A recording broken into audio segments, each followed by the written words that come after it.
Olá, aqui é o Michel Gutwillen, eu sou do Plano Crítico e hoje a gente vai entrevistar o diretor de Vento Seco, Daniel Nolasco, não só de Vento Seco, mas também de Mister Leather, de Paulistas. Ele está com uma mostra em sua homenagem aqui no Olhar de Cinema, então se você puder se apresentar rapidinho aqui para a gente, Daniel. Tá. Bom, olá, Michel. Primeiro quero agradecer o convite para a conversa. Bom, eu trabalho com cinema desde 2011, que foi quando eu entrei na UF. Eu sou formado em cinema audiovisual e logo no primeiro semestre já comecei a trabalhar com cinema.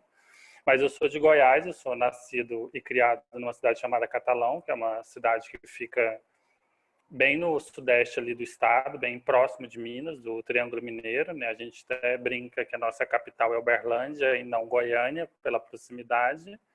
Sou formado em História também, formei em História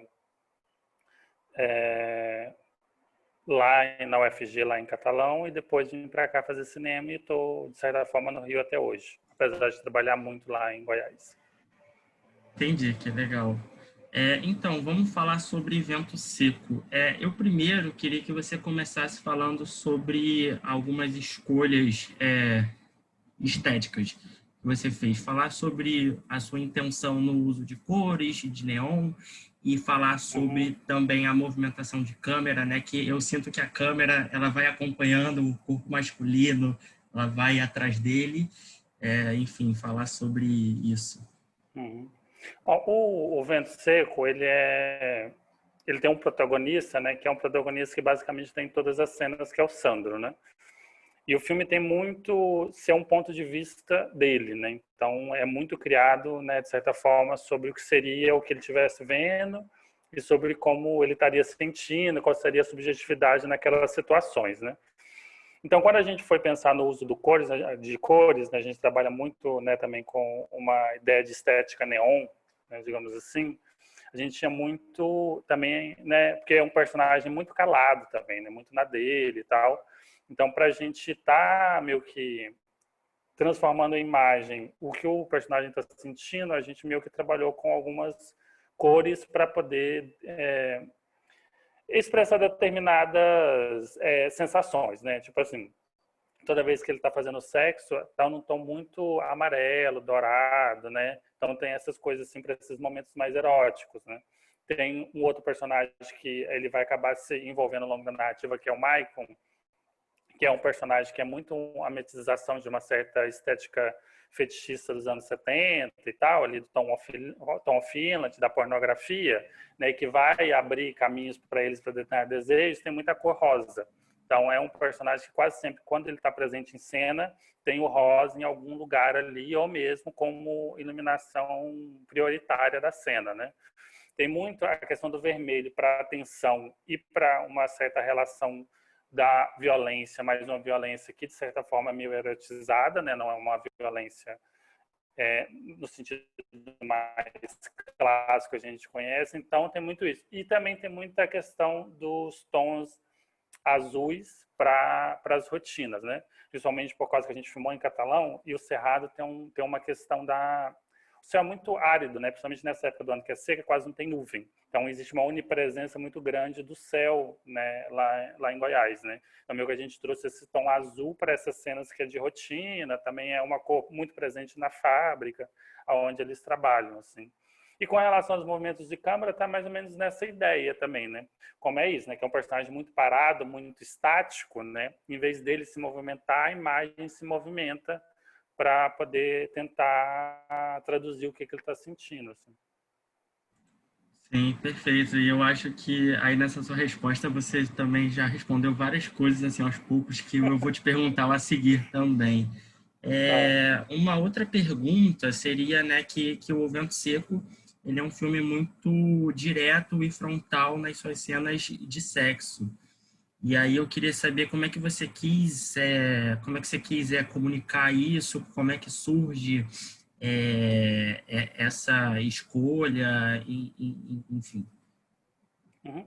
Mas a questão da representação do sexo né, e assim, no Vento Seco tem algumas cenas que, né, chegam a ser explícitas e tal, está muito ligado a uma pesquisa estética que eu faço desde uma época da faculdade, que é sobre as estéticas fetichistas, né?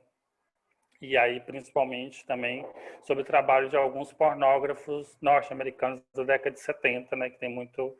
Né, foi mais ou menos a década em que se estabeleceu uma pornografia gay, né, mainstream, né? O pornô gay chegou na sala de cinema, foi mais ou menos nessa época, né? Então tinha muito essa questão de pensar como essas estéticas, né, e como essa pornografia, né, representava esse sexo gay, representava esses corpos, né, masculinos, e como isso, né, como a gente traz isso para os dias atuais, né? A gente traz isso para o momento atual, em que tem outras questões envolvidas para além, né, do que estava acontecendo na década de 70. Né? A gente está vivendo um outro momento histórico. Assim. Então, tinha muito, né, pensar como isso acontece. Né? E aí, a questão de ser, né, de ser muito direta, de ser explícito, passa muito por esse trabalho mesmo da questão das referências. Né? Tipo assim, né, a gente tinha muito... Quando a gente foi filmar, né, principalmente, né, a cena de sexo e tal, e mesmo as cenas que são eróticas, mas não era de sexo, a gente tinha muito um pensamento de como filmar essas cenas a partir de uma referência pornográfica, né? Então, por isso que é tudo tão direto, por isso que é tão explícito, né? Tem muito trabalho do uso do zoom, né? E o zoom nesses filmes da década de 70, muito utilizado como decupagem, né? Tem muita questão do close também no filme, né? Então, meio que está muito interligado nisso, assim. Faz muito parte dessa pesquisa que eu já faço há algum tempo. Sim, e aí eu aproveitando que a gente está falando das cenas de sexo, sobre serem diretas, eu sinto que no filme existe essa dicotomia muito forte entre o mundo real e o mundo onírico, né? Que é justamente como se no mundo real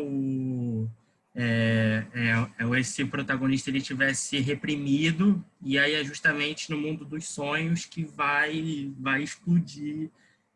E aí eu também sinto que ele, cada vez mais, ele vai meio que perdendo essa conexão com a realidade, e aí ele vai entrando nesse estado de sonho, né? Queria que você também falasse sobre isso. Uhum. O filme a gente tem uma crescente, né?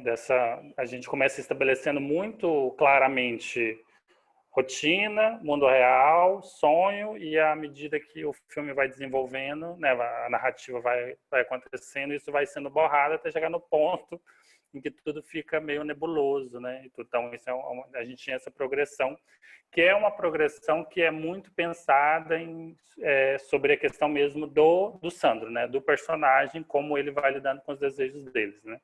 Porque a partir do momento, de certa forma, em que ele encontra com o Michael, e o Michael essa, né, mimetização aí de fantasias eróticas que ele tinha em carne e osso, né, e esse desejo, né, vai se tornando palpável, né, o boy está ali na frente dele, né, pode tocar, não está mais, né, vai ficando mais forte, né, quanto mais forte é, mais difícil de você reprimir, mais difícil, né, de você separar, né? Então, meio que tinha a ideia mesmo dessa progressão desses desejos, né? E de como isso vai, de certa forma, contaminando a vida e a rotina dele, né? Até no ponto que, né, ele não consegue mais, né, estabelecer, né, separar essas duas coisas como ele faz tão bem no começo, né? Então, mais ou menos tinha essa ideia, né? De ser uma progressão mesmo dos sentimentos do protagonista. E aí, já que você falou aí no Michael, eu queria perguntar como é que surge esse personagem, né? E eu acho que você respondeu um pouco já. E quais são as influências do seu filme anterior que você fez, o Mr. Leather? É porque, na verdade, eu não sei se você filmou antes ou não. Mr. Leather você filmou? Foi antes. Ah, tá. Então, quais foram as influências de Mr. Leather em Vento Seco? Se o Michael surge, né, a partir do Mr. Leather? Enfim, sobre esse diálogo entre os dois filmes. Então, assim, o Michael em si, ele é uma mistura de referências, né? Ele tem uma referência ali, né? ao Tom of Finland, também tem uma referência a alguns filmes dos anos 80, como Top Gun, essas umas coisas assim mais pop, que está dentro de um imaginário, né, homoerótico, né, apesar de ser cinema mainstream. E ele está muito ligado também a alguns filmes underground, como o Kenneth Anger, né? Tem uma referência muito clara ali, principalmente na questão do biker, né? Que é uma figura bem recorrente assim na obra do Kenneth Anger. E esse negócio da erotização de peças, né? Você pega um filme como Scorpio Rising, né? Tem uma coisa muito erótica com relação à moto, né? Então isso também tem um pouco no do Michael e uma coisa também que vai depois, né, refletir no Sandro ali, né?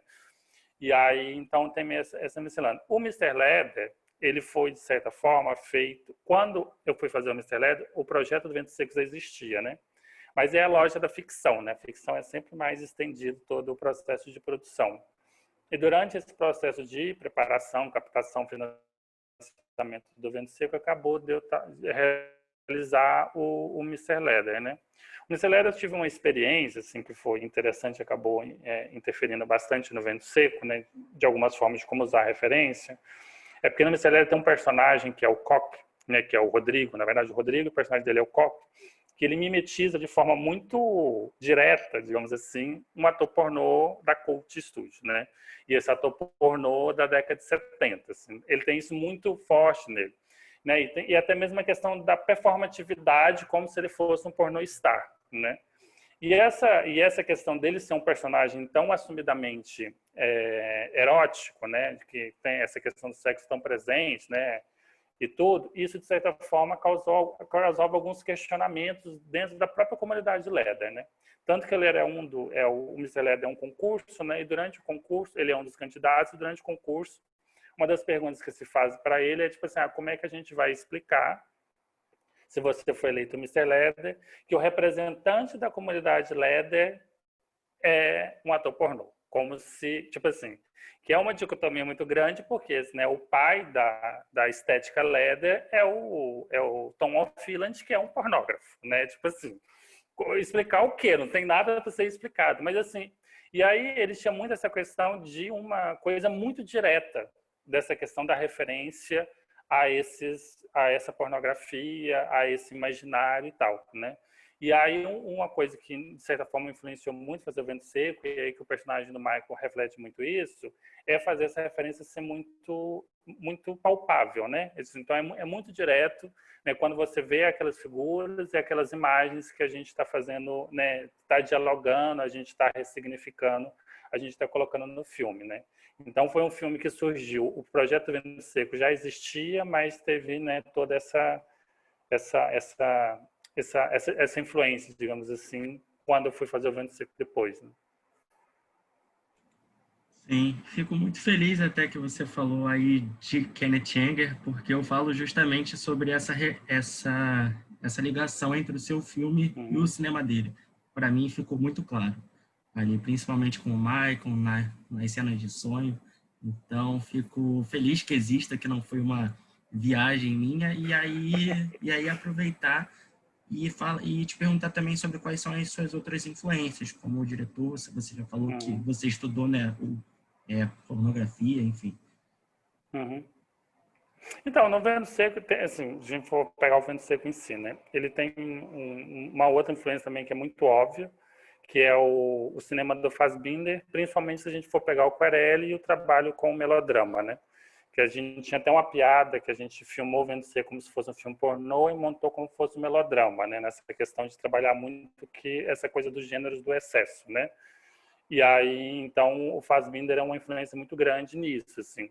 Tem um outro cineasta português, né, que é contemporâneo, que é o João Pedro Rodrigues também, que ele tem, né, assim, vários filmes que de certa forma que o Vento Seco tá se inspirando, né, como o Fantasma e como o último filme dele que é o Ornitólogo, e o Alain Gerondin, né, do Estranho no Lago aí, que é uma referência muito muito óbvia também e de certa forma é uma referência meio incontornável quando você vai pensar, né, nesse erotismo gay no cinema contemporâneo, né? Eu acho que meio que ele virou uma referência que a gente sempre está se perpassando por ele, né? Então, acho que são essas, assim, as referências principais. E aí tem umas outras referências, assim, que tá ali, por exemplo, a gente tem muita referência de música sertaneja, né? A cultura sertaneja é muita referência para o filme, né? E, né, tanto que tem, né, o show do Jorge Mateus, né, tem muito uso da música sertaneja, dessa cultura do campo, porque é uma cultura que é muito forte, né? Eu acho que está muito na experiência de quem vive numa cidade como Catalão, né? Porque, né, é muito pautada ainda pela essa cultura do campo, pela cultura do agronegócio, né? Goiás como um todo, né? A cultura mais tradicional, né? Então, tinha muito essa referência também de como, né, essa cultura sertaneja que está ali, que é tão associada a um certo conservadorismo, né? A gente sempre, quando fala em cantor sertanejo, a gente só pensa nos cantores sertanejos que votam do Bolsonaro, mas, mas como que isso também, né? A gente consegue também trazer isso para dentro do filme, dar uma ressignificada, né? De um olhar mais queerficado, né? Digamos assim, para esses elementos também. Você falou aí em uma ressignificação, e eu acho que acontece isso ali na cena de futebol também, né? Aquela cena Uhum. é muito boa, que você está muito mais voltado ali para as partes de baixo, nos corpos, né? E aí você está, ao mesmo tempo, também falando sobre essa construção do mundo de futebol, como, enfim, Uhum. esse ambiente. E aí, já que estamos falando de uma ressignificação de certas coisas associadas, né, a uma masculinidade, queria te perguntar como é que você acha que o seu filme vai dialogar com um público que não é LGBTQIA, qual é essa universalidade dele, o que você pensa sobre isso?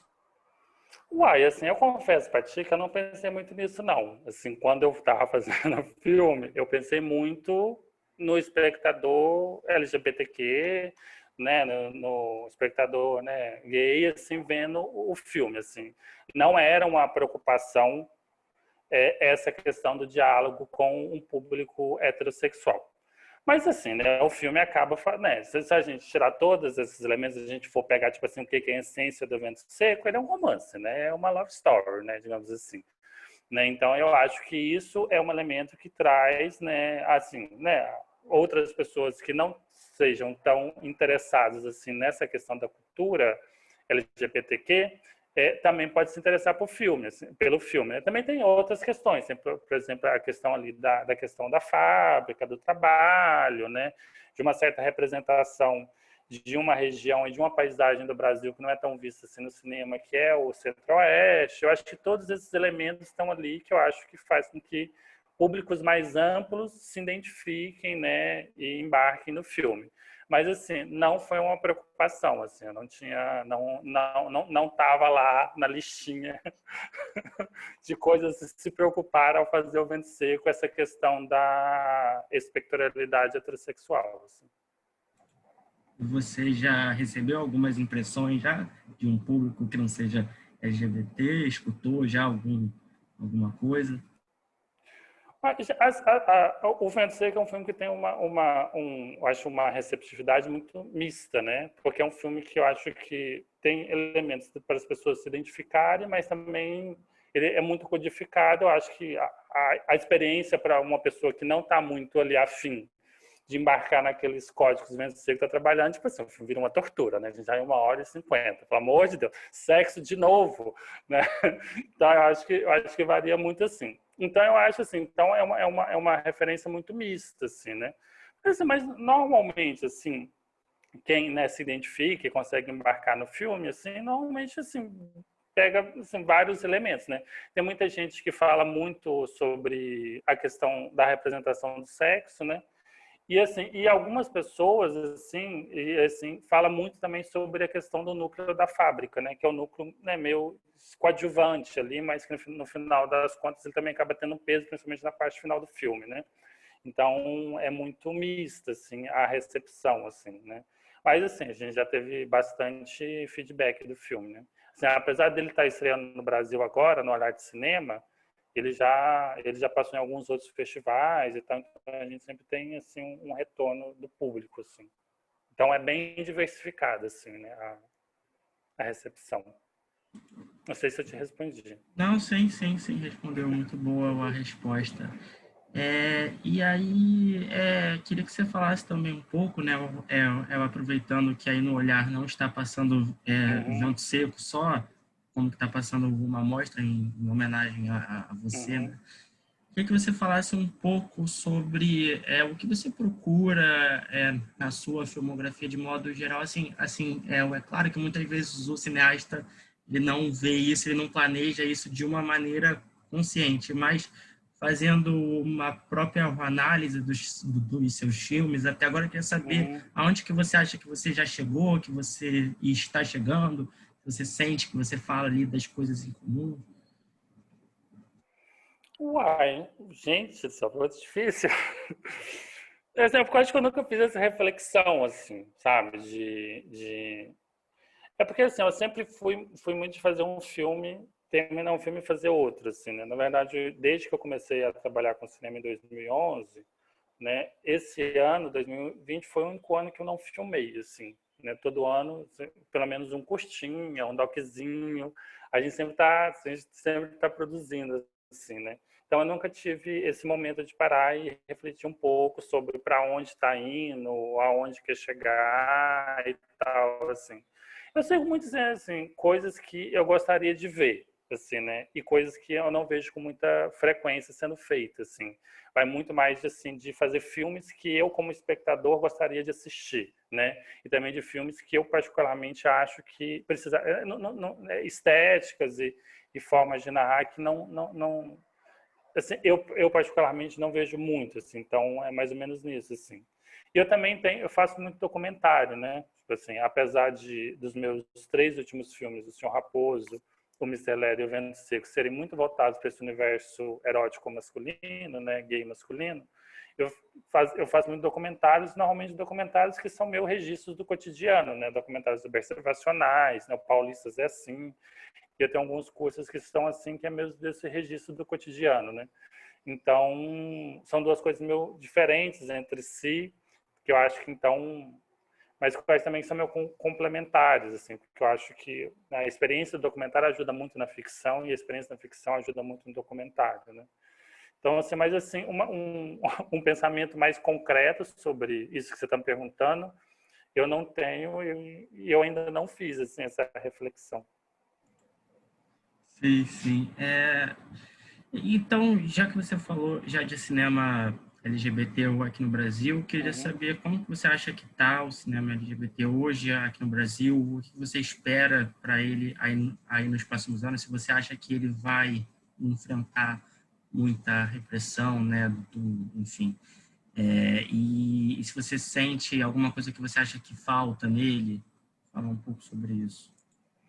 Eu acho assim, eu acho que o cinema LGBTQ brasileiro, eu acho que a gente estava entrando num momento muito rico, assim, porque várias políticas, né, públicas, principalmente a política de democratização e de regionalização, né, estava fazendo que pessoas de diferentes lugares do país, né, o Vento Seco é o resultado disso, um filme, né, de Goiás, feito galera de Goiás e tal, tivessem fazendo os seus filmes, né? O que trazia uma certa pluralidade para o cinema. Não era mais aquele cinema feito por um grupo do eixo Rio-São Paulo, né? Então, eu acho que isso acabava trazendo também novas perspectivas, novas formas de representação, novos olhares.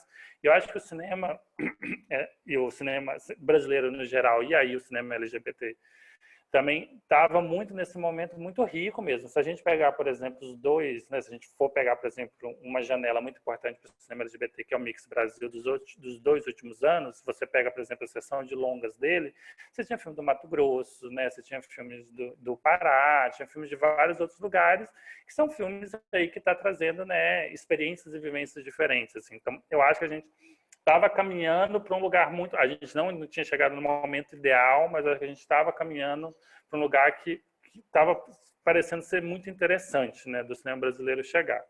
Né? O que aconteceu, né, quando a gente teve.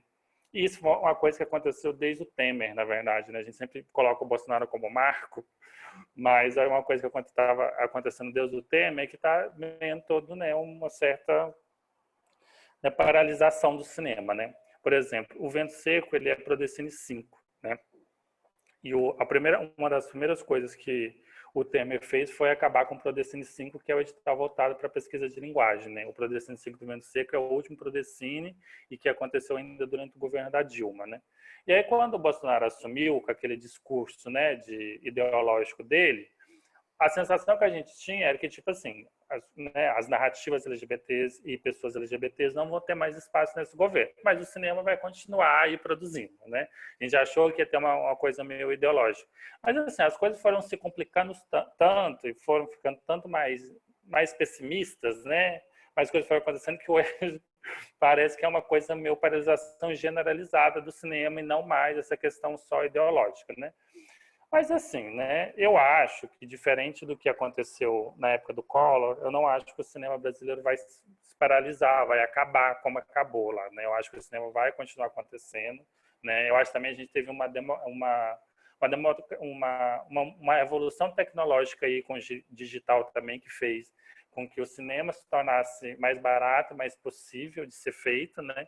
Então, eu acho que assim, a gente vai continuar produzindo, eu acho que o cinema LGBT brasileiro e as pessoas LGBTs que fazem filmes vão continuar produzindo, mas eu acho que a gente vai ter que vai sendo uma outra lógica, né? E aí o que vai sair disso, eu acho que só o tempo mesmo para que vai dizer assim. Uma coisa que eu não tinha nem planejado de perguntar, mas que veio aqui na cabeça agora, é que na ditadura militar, quando os cineastas precisavam falar sobre, né, a ditadura e eles não podiam por causa da censura, eles falavam de forma mais sutil, faziam filmes, enfim, mais distópicos. Você acha que esse pode ser um caminho aí a nível de histórias a se contar do cinema LGBT, de que vão ser menos filmes voltados para o hoje, filmes menos realistas e mais com esse ar, né, mais de... Assim, eu acho que é duas coisas que eu acho que o nosso momento presente diferencia um pouco da época da censura militar, né? Porque eu acho que a gente não vai chegar, assim, não sei, né? A gente falando aqui, mas esses países, né? Tipo assim, ainda mais esse negócio do si histórico, né? Do si da história. Eu não acho que a gente vai chegar a ter essa censura tão direta, tão assumida. Tipo assim, você não pode falar sobre isso. Eu acho que vai rolar, tipo assim, a gente não vai mais fazer um edital para filmes LGBTs, né? Mas aí, se a gente for pensar que a gente vai ter produções alternativas, eu acho que essas produções alternativas, né, coisas, por exemplo, né, na ditadura militar, mesmo quando era feito de forma independente na boca do lixo, passava por esse crivo da censura, né, então por isso precisava dessas outras formas de falar sobre determinados assuntos, eu acho que a gente não vai ter, assim. E eu também acho que talvez a gente tenha um momento de filmes mais radicais, exatamente por causa desse momento que a gente está vivendo, né? Porque a partir do momento que eu acho que, né, a gente está tendo uma pressão maior, eu acho que a gente tende a fazer coisas mais ousadas e mais radicais, assim, né? Então, eu acho que também posso estar super errado, mas assim, mas eu tenho a sensação que talvez a gente tenha filmes mais ousados esteticamente, até por questões de produção mesmo, do que filmes mais acomodados, assim. Consigo te fazer mais duas perguntas? Claro. Vamos lá. Isso aí é uma pergunta só, mas eu queria que você falasse ali de duas cenas em específico no filme. Uma delas é quando um dos personagens ele é acusado ali de roubo, né, ali no supermercado, e a outra sobre a festa infantil, né, sobre essa temática, né, que, enfim, queria que você falasse sobre essas duas coisas que ficaram aqui na minha cabeça e eu não achei muitas respostas, e aí fiquei curioso. Então, o supermercado, eu trabalhei 13 anos no supermercado, né? E eu trabalhei 13 anos naquele supermercado. E aí, tinha uma coisa, assim, que quando eu estava vindo para o Rio fazer faculdade, eu trabalhava no supermercado ainda, né? Aí a menina do supermercado chama Rita, que inclusive é o nome da personagem, em homenagem a ela. Ela veio e falou assim, Daniel, quando você for fazer um filme, você vai botar uma cena do supermercado para representar nós, né? Então, mais ou menos todo esse núcleo do supermercado aí foi já um compromisso que eu fiz antes de sair de Catalão mesmo, assim, né? E tipo assim, tem uma coisa muito assim, que quando eu eu a minha cinefilia, bem da época lá de Catalão, era bem novo, já era bastante cinéfilo. E eu sempre trabalhei no supermercado, 13 anos, né? Eu trabalhei dos 13 aos 26 no supermercado. E aí eu tinha uma mania de ver cenas de supermercado nos filmes e elencar os estereótipos, assim, né? Todos os estereótipos que tinha no supermercado, assim, né? Então, várias cenas. O supermercado ser muito silencioso, normalmente personagens que trabalham no supermercado ser depressivos, né? Várias coisas assim, né? Ser lugar normalmente morto, assim, o supermercado, né? Sendo que a gente trabalha no supermercado, tipo assim, uma barulheira, porque tem várias coisas acontecendo, então era tudo isso, assim, né? E aí, quando eu fui construir essa cena do supermercado, era muito assim de, tipo assim, não, peraí, como é que é o supermercado, né, para quem trabalha no mercado no cotidiano, assim, então tem muito essa questão dessa construção, assim, né, do coisa, né, e até mesmo a questão da questão do roubo, né, porque o supermercado é um lugar muito burocratizado, a gente tem um protocolo para tudo, né, e um dos protocolos que a gente tem lá é você jamais abre, né, a mochila de uma pessoa se essa pessoa, se o segurança, se você não viu. Você não pode simplesmente abrir porque isso pode dar vários problemas, né? Então o que a Rita faz ali selecionando aquela solução ali, daquela situação que surge ali, é um protocolo. Ela está seguindo ali o protocolo que se tem para eles, assim. Então é meio assim dessa experiência que eu vivi lá no supermercado, né? Tipo assim, as cenas do supermercado todas foram muito construídas disso, assim, né? Esse lugar que todo mundo se encontra, é muito comum também, porque as pessoas vão no supermercado na mesma hora, sabe? Então tem essas questões, assim. E a cena da festa da Paula, né, tem essa coisa da referência dos super-heróis, né? Que é uma coisa que era muito também recorrente, assim, né? Que é as pessoas fazerem festas temáticas, assim. E aí surgiu essa ideia de ser essa festa temática com super-herói e tal. E aí algumas coisas foi muito que a Carol trouxe, que é a diretora de arte, né? A questão do figurino, da Paula estar vestida de Mulher Maravilha, todas essas questões. Foi uma coisa muito que a Carol, que fez a direção de arte, fez o figurino, trouxe para o filme, né? Já que a gente vai estar nisso, vamos embarcar mesmo, assim, né? Então meio que tem essas construções, assim. Ah, Quanto legal. a isso, foi da festa Sim, do sim, mercado foi, de foi, foi, mercado, né? foi isso. Vamos ver se rola mais uma pergunta ou se o Zoom não vai encerrar, mas acho que Ah, rola. vai encerrar. Tá. Vai encerrar? Você viu Não, aí? não, não sei, não tô Ah, vendo. Não. tá, tá. Enfim, para finalizar, queria que você também falasse sobre o seu filme, não a partir de uma ótica LGBTQIA, mas Uhum, justamente dessa ótica universal que você falou, mas no foco de ser um filme sobre de classes também, que é ali na vida ali de um trabalhador de fábrica e tal, enfim, sobre uhum, essa ótica. uhum. Não, Se, isso foi. se, se existe esse elemento, né, aí de classes e tal, essa Não, preocupação. não tem, assim. E é também de uma outra experiência minha também, né? Porque 13 anos no mercado e assim, e a maioria da minha família trabalhou no campo, né? Trabalhou na questão do agronegócio, assim. Minha família é uma família rural, né? Que veio para Catalão por causa do agronegócio. Morava na região rural de Catalão, veio para Catalão por agronegócio. Então, eu cresci muito nesses ambientes, né, de trabalho em que acontece a fábrica, né? Menos industrial do que é hoje, né? Porque o agronegócio nos últimos 10 anos ele teve uma revolução industrial muito forte, né? Mas ainda meio que aquele ambiente, assim. E uma coisa assim que eu queria muito ao falar desses trabalhadores, né, digamos assim, e que era uma coisa também que é muito a minha vivência da minha época lá de Catalão, é não restringir a eles a só o trabalho, né? Então, tipo assim, a gente tem vários lugares de diversão, né? A gente tem um clube, a gente tem o futebol, a gente tem a ida para três lanches no final de semana, a gente tem a festa, né? Que são a vida acontecer também nesses outros lugares, né? E também a vida deles não ficar restrita e relegada muito apenas ao trabalho, né? Porque eu acho que é uma coisa meio recorrente nas representações né, de personagens proletariados tipo assim, o universo daquela pessoa é o trabalho e não tem mais aquilo. Aí tanto que quando a pessoa perde o trabalho, algo acontece, meio que a vida dele, né, perde meio que o sentido, assim, sendo que não, né, que tem toda outra uma gama de subjetividades, né. Eu queria muito que tivesse mais assim, né, essa ser mais um pouco complexo nessa essas vivências assim, né, que não é apenas aqui, lógico, né, de certa forma, as relações dele são estabelecidas muito pelas relações de trabalho, né, os amigos dele também são os amigos que trabalham na fábrica, isso é algo muito comum, né, quem trabalha, né, nesses lugares, né, principalmente numa cidade pequena como Catalão, né, que restringe ainda mais o número de pessoas que você convive, mas também, tipo assim, tem uma vida para além dali também, né? Então, não ser só aquilo. Então, a gente tinha essa vontade, assim, de ampliar essa subjetividade. Assim. Entendi. Então, rapidinho para finalizar, só me diz quando que a gente vai conseguir ver de novo o filme, né? Se uma pessoa ela não conseguiu ver no olhar, como é que estão esses planos, alguma negociação, se você pode falar alguma coisa? Não posso.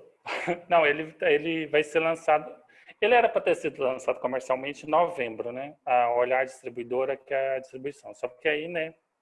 A gente está vivendo esse momento indefinido. Assim, a nossa data de lançamento hoje é fevereiro, né? Mas a gente não sabe exatamente o que vai acontecer, né? Mas aí ele vai ter lançamento comercial no cinema e depois que lançar no cinema ele vai para o VOD, né? Por causa que, como ele é Prodecine, ele tem essa obrigatoriedade de ter que estrear primeiro na sala de cinema, né? Então, a gente não pode lançar ele no VOD direto, né? Então, meio que a gente precisa fazer esse processo por norma do edital primeiro, mas depois ele vai para o VOD e tal, ficar disponível para as pessoas. Entendi, que bom saber então. Então, finalizamos aqui. Queria agradecer a sua disponibilidade, foi ótima a entrevista, foi um prazer te conhecer também. Então é isso, eu vou encerrar aqui. Se você quiser falar mais alguma coisa, é a hora aí. Não, só vou agradecer, Michel, foi ótimo, assim, e muito obrigado pelo convite. Valeu, sucesso com o filme então, boa sorte aí. Valeu, Daniel, foi um prazer. Abração, Tchau. gente. Tchau, tchau, gente. Tchau, Daniel. Tchau, Valeu. tchau.